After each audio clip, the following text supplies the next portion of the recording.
All right, good morning, everyone. So we're going to continue on with topic 3. There are about 4 examples that come next in your packet. I'm really sorry, I don't know what page they're on, but it's covering topic 3, the fundamental theorem of calculus. And what the fundamental theorem of calculus allows us to do is to evaluate what's called definite integrals. So what makes this a definite integral is this part right, these numbers right here, the 1 and the 3. They are x values, and it means we're going to be examining this curve, this quadratic curve, between the values of x equals 1 and x equals 3. We'll talk a little bit more about that practically tomorrow. It actually tells us the area underneath that curve. So the first step in using the fundamental theorem of calculus is we have to integrate that function. So remember, to integrate this function, what we're going to do is I am going to make this equal to, I'm going to bump the power of 3x squared up by 1, so it's going to go up to x cubed, and I have to figure out the coefficient. And in this case, the coefficient would just be 1. Then I'm going to integrate negative 2x, and that is negative x squared. And you guys are getting pretty good at this, and then we have plus 2x. Now, in definite integrals, rather than adding the plus c, we put that, we restate the x boundaries, and we do that by writing a bar and then 1 and 3. So now what the fundamental theorem of calculus tells us, it's pretty powerful, because now we can evaluate this by putting the 3 into the integral. So it's going to be 3 cubed minus 3 squared plus 2 times 3. So we put the upper bound in first, and from that we subtract the lower bound. So I like to use parentheses to remind me that I have to subtract the whole thing. So this is going to be putting in 1, I have 1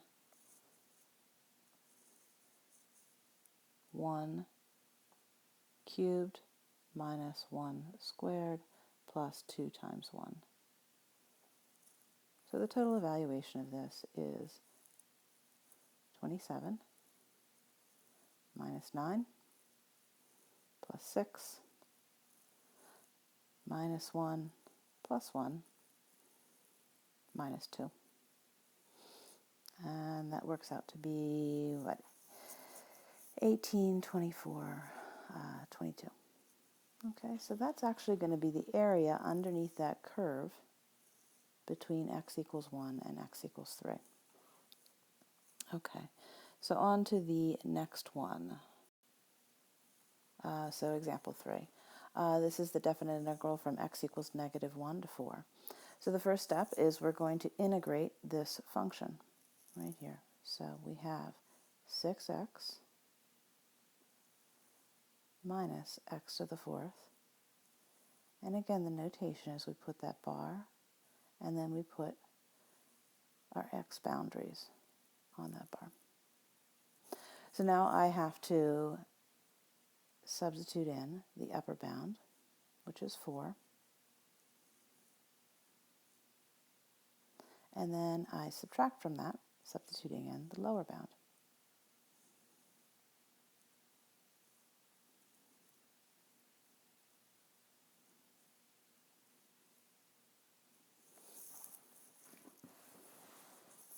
Okay, so now we just load that whole thing into our calculator, and that is going to be 6 times 4 is 24, minus 4 to the 4th power, which is 4 times 4 times 4 times 4, 256, plus 6, and this is going to be plus 1.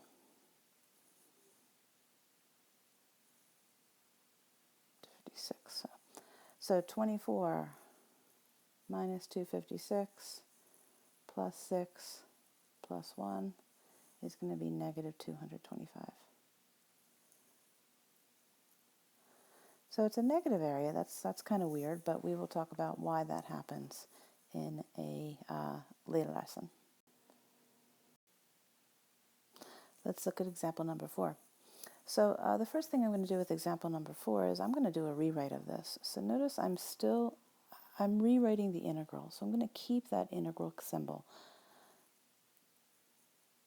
I'm not taking the integral yet, I'm just rewriting this. And of course I want to write 1 over x cubed as x to the negative 3 and 2x to the negative 2 dx. And remember that dx means we're integrating it with regards to x. So now I'm ready to take the integral. So I'm going to bump the power of x up by 1. And then I say negative 2 times what would give me that 1? So that would be negative 1/2. And now I'm going to bump the power of x up by 1 here. So this would be plus 2x to the negative 1. And I'm going to be taking that definite integral between 2 and 3.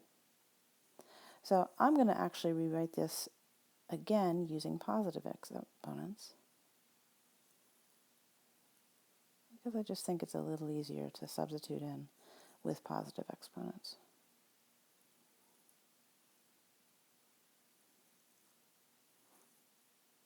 So now I'm ready to substitute in the 3, and this is the fundamental theorem of calculus.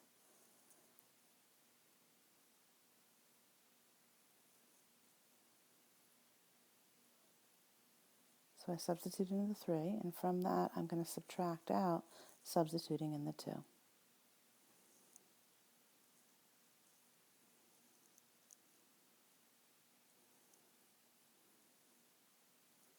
So this works out to be negative 1/18 plus 2/3 plus 1/8 minus 1. Do remember to distribute this negative sign right here. You got to distribute that. Okay. And we load that all into our calculator, and that evaluates to, I believe, negative 19 over 72. But I will be honest, I'm doing this at home without a graphing calculator. So I just did that by hand. So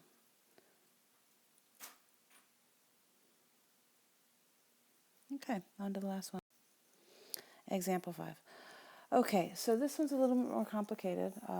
Looking at this, I'm going to do a rewrite of this, and I am going to rewrite the integral from 0 to 4. I'm going to distribute the root x, which remember I'm going to think of as x to the 1/2 power. So I'm going to rewrite this as 5x to the 1/2 power minus x to the 3/2 power. So now I'm ready to integrate this. So I'm going to bump the power of x up by 1. And I have to think 3/2 times what would give me that 5. And so it would be 10/3 minus, I'm going to bump the power of x up by 1, and that takes it to 5/2.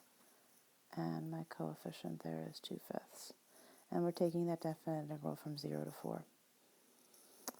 It's very nice when we have a bound of 0, because that means we're just going to be subtracting 0. So I have to take 10/3 times 4 to the 3/2 minus 2/5 times 4 to the 5/2.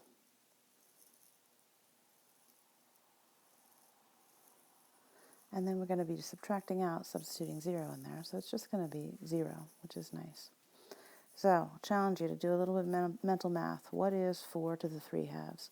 So that is, remember, the square root of 4 taken to the 3rd power. So it's going to be 8. So 10/3 times 8 minus 2/5, and do the same thing for 4 to the 5/2. That's going to be 4. The square root of 4 taken to the 5th power. So the square root of 4 is 2. 2 to the 5th power is 32.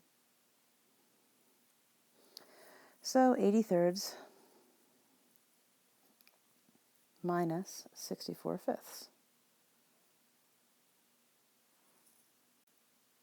And that's going to equal, I think, 208/15. And again, tomorrow we'll talk a little bit more about what that means practically. But that's all I need you to do right now. So you can try that first problem set in topic 3 that's listed. That's what I would work on now. All right, have a great day.